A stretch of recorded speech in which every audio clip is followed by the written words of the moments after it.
एक पॉइंट पे एयरटेल एक बहुत बड़ी कंपनी थी, उसके आसपास भी कोई दूसरी कंपनी थी नहीं। ये मैं कह सकता हूं क्योंकि 2008-2007 में मैंने एयरटेल इस्तेमाल किया है, तब से कर रहा था मैं, जब तक जियो नहीं आया था। तो मैं जानता हूं कि एयरटेल की एक लेगेसी है, लेकिन जियो के आने के बाद ये कंप्लीटली चेंज हो गया। जियो स्टार्टिंग ही करता है 4G से, एंड सबको एक पैसा, इतना पैसा पे करो एंड अनलिमिटेड इंटरनेट, कोई मीटर नहीं लग रहा, कोई लिमिट नहीं लग रही, इस्तेमाल करो। स्टार्टिंग में तो यही था ना। अब इस चीज ने एयरटेल को हिला के रख दिया, क्योंकि एयरटेल ऐसी हालत में नहीं था कि वो ऐसा अनलिमिटेड दे सके। लेकिन मार्केट में ऐसी कंडीशन बन गई कि या तो आप जियो जैसा सब कुछ अनलिमिटेड दो, या तो मार्केट को एग्जिट कर जाओ, आपका एग्जिस्टेंस ही खत्म हो जाएगा। जैसे एयरसेल, डोकोमो और बहुत सारी कंपनियों के साथ हुआ। वोडाफोन और आइडिया आपस में मर्ज नहीं होते तो खत्म हो जाते, आपको ये पता है ना, क्योंकि जियो से वो कभी भी अकेले कंपीट नहीं कर पाते। तो जियो ने मार्केट को हिला दिया। अब यहां पर अगर एयरटेल को एग्जिस्ट करना था तो उसे भी जियो जैसी सर्विस अनलिमिटेड देनी थी, जबकि वो उस हालत में नहीं था। क्योंकि नॉर्मल बिजनेस में क्या होता है कि फर्स्ट मूवर्स एडवांटेज होता है। कोई बिजनेस पहले शुरू करता है तो उसके लिए फायदा रहता है, वो कस्टमर्स गेन कर लेता है। लेकिन यहां पर एयरटेल को पहले शुरू करने का नुकसान हुआ, क्योंकि एयरटेल कंपनी बहुत पहले से चल रही है और उसने 2G, 3G, 3.5G, 4G, 5G ये सारे सफर देख लिए हैं। तो AGR ड्यूज भी बनते हुए आ रहे थे। ये वो पैसे का कर्ज होता है जो सरकार से मतलब देना होता है, तो उनको देना था, तो उनके पास पहले से ही कर्ज है। लेकिन जियो कंपनी एक नई कंपनी थी, तो सरकार का कोई भी कर्ज उसके पास नहीं था, तो वो ज्यादा पैसे लगा सकती थी और अपनी टेक्नोलॉजी को बेटर बना सकती थी। जबकि एयरटेल ऐसा नहीं कर सकती थी, क्योंकि उसे AGR ड्यूज भी देने थे एंड साथ ही साथ अपनी कंपनी में इन्वेस्टमेंट भी करनी थी और सब कुछ अनलिमिटेड भी करना था, नई मशीनें लगानी थी और सारी टेक्नोलॉजी नई इंट्रोड्यूस करानी थी। तो एयरटेल ने एक रास्ता देखा कि वो अपने 4G को ही 5G बना दे, यानी कि नॉन स्टैंड अलोन, एंड किसी तरीके से अनलिमिटेड देने की कोशिश करे और अपने कस्टमर्स को रोक कर रखे कि वो कस्टमर्स जियो में ना चले जाएं। और यही वजह है कि एयरटेल में आपको कई बार अनलिमिटेड नहीं देखने को मिलता और सर्विस की क्वालिटी इतनी अच्छी नहीं है, बिकॉज जो लोग टेक्निकल हैं वो इस चीज को समझते हैं कि वो नॉन स्टैंड अलोन 5G है।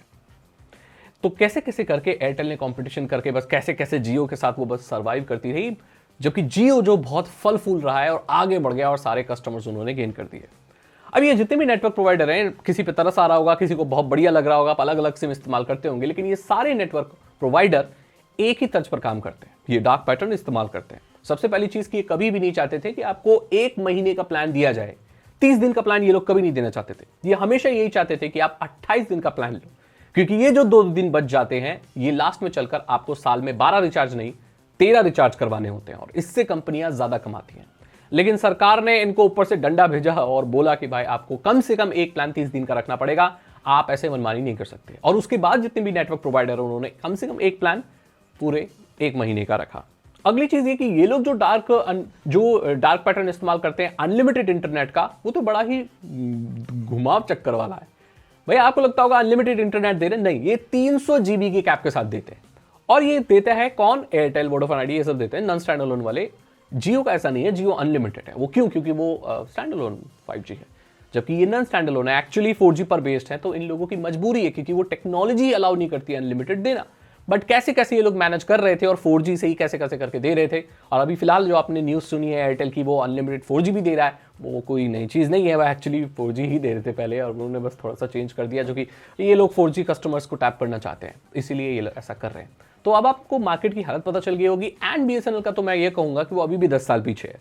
देखो, पेपर में, न्यूज़ में कोई भी चीज़ लॉन्च हो जाती है, 4G 5G इतने टावर लग गए, इससे इंटरनेट नहीं चलता, न्यूज़ से इंटरनेट नहीं चलता दोस्त, डेटा से चलता है, नेटवर्क से चलता है, वो हमारे यहाँ आते नहीं है। सर्विस की क्वालिटी बहुत खराब है, टावर लगे जा रहे हैं लेकिन लोगों को सर्विस नहीं मिल रही। कमेंट सेक्शन में भी लोग बोल रहे हैं नहीं चलता नहीं चलता नहीं चलता नहीं चलता। तो जब इंडिया में ज़्यादातर लोगों का नहीं चल रहा है तो फिर चल किसका रहा है? तो BSNL लग कहाँ रहा है? ये चीज़ है भाई, ये बड़ी परेशानी चल रही है। अगली परेशानी जो अभी एयरटेल, जियो और इनकी कंपटीशन के लेकर भी आगे बहुत आ चुकी है, बहुत खतरनाक, ये जो सभी फेस कर रहे हैं, वो है 5G को मोनेटाइज करने की। एक्चुअली ये लोग 5G से पैसा ज्यादा कमा ही नहीं पा रहे, क्योंकि जियो ने जो पहल शुरू कर दी थी कि भाई अनलिमिटेड दे देंगे सब कुछ, तो 399 में आप अनलिमिटेड इंटरनेट दे रहे हो ना, उससे आगे क्या कोई इंसान और तो रिचार्ज कराने नहीं वाला, तो पैसे कहां से कमाएंगे? तो इन लोगों ने ये सोचा कि हम एक्स्ट्रा सर्विसेज देकर पैसे कमाएंगे, जैसे OTT, जेमिनाई का सब्सक्रिप्शन, परप्लेक्सिटी, एडोबे का सब्सक्रिप्शन, जियो सावन का सब्सक्रिप्शन, क्लाउड का सब्सक्रिप्शन, ये सब्सक्रिप्शन बंडल करके आपको पैसा बेच रहे हैं। आपने देखा होगा अभी एक जियो का प्लान है जो कि 500 रुपए का आता है, जिसमें बेनिफिट्स वही मिलते हैं जो 349 वाले प्लान में मिलते हैं। तो ये एक्स्ट्रा पैसा किस चीज का है? ये एक्स्ट्रा पैसा है उस OTT का, उस सब्सक्रिप्शन का, उस जेमिनाई का, जो भी आप गूगल का AI प्रो ले लो, जो भी। सो वहां से वो पैसा कमा रहे हैं। और रियलिटी यही है कि कंपनियां, अब ये जो टेलीकॉम कंपनियां हैं, वो 5G और आपके डेटा से पैसा एक्चुअली कमा ही नहीं रही, बहुत छोटा छोटा पैसा कमा रही है। लेकिन वो ज्यादा पैसा कमाना है तो ये एक्स्ट्रा सर्विसेज बंडल कर रहे हैं, उससे अच्छा पैसा कमा रहे हैं। यानी कि जो 5G है वो एक जरिया है दूसरी चीजों को बेचने का एंड उससे पैसा कमाने का। अगर ये ऐसा नहीं करेंगे तो कंपनियों का रिटर्न नहीं निकलेगा और ये 5G आपको अनलिमिटेड कभी दे नहीं पाएंगे। सो जब तक ये एडिशनल OTT प्लान वगैरह ये सारी चीजें चल रही हैं तब तक अनलिमिटेड आपको शायद मिलता रहेगा। जैसे ये खत्म होती है तो अनलिमिटेड भी खत्म हो जाएगा, बिकॉज कंपनी को पैसा कमाना है भाई, कब तक अनलिमिटेड। जो फ्यूचर होने वाला है ना वो आपके डेटा से ही पैसा कमाने वाला होना चाहती है। ये कंपनियां चाहती हैं कि ज्यादा से ज्यादा इनकी सर्विस इस्तेमाल करो, एक्स्ट्रा AI इस्तेमाल करो, ये क्लाउड इस्तेमाल करो, ये करो, ताकि ये लोग डेटा उनके पास रहे, कस्टमर्स बेस बना रहे और उससे फिर लोगों से ये पैसा कमाए, एडवर्टीजमेंट दिखा के या जो भी है। ऐसे प्लान भी आ सकते हैं। कल को बिल्कुल आश्चर्यचकित मत होना कि ये लोग आपके 1 साल प्लान के साथ फ्री मोबाइल भी दे दें, वहां से भी ये लोग पैसा कमा सकते हैं। 5G को छोड़ के, अनलिमिटेड डेटा से छोड़ के और हर जगह से ये लोग पैसा कमाने की कोशिश करेंगे और यही रियलिटी है। इसी के साथ इस वीडियो को मैं एंड करना चाहता हूं और आपको पता चल गया होगा कि क्या मार्केट की हालत चल रही है, जियो वर्सेस एयरटेल और ये सब क्या चल रहा है। अगर आपको वीडियो अच्छी लगी तो लाइक करें, दोस्तों के साथ शेयर करें। मैं आपसे अगली वीडियो में। Thank you so much and good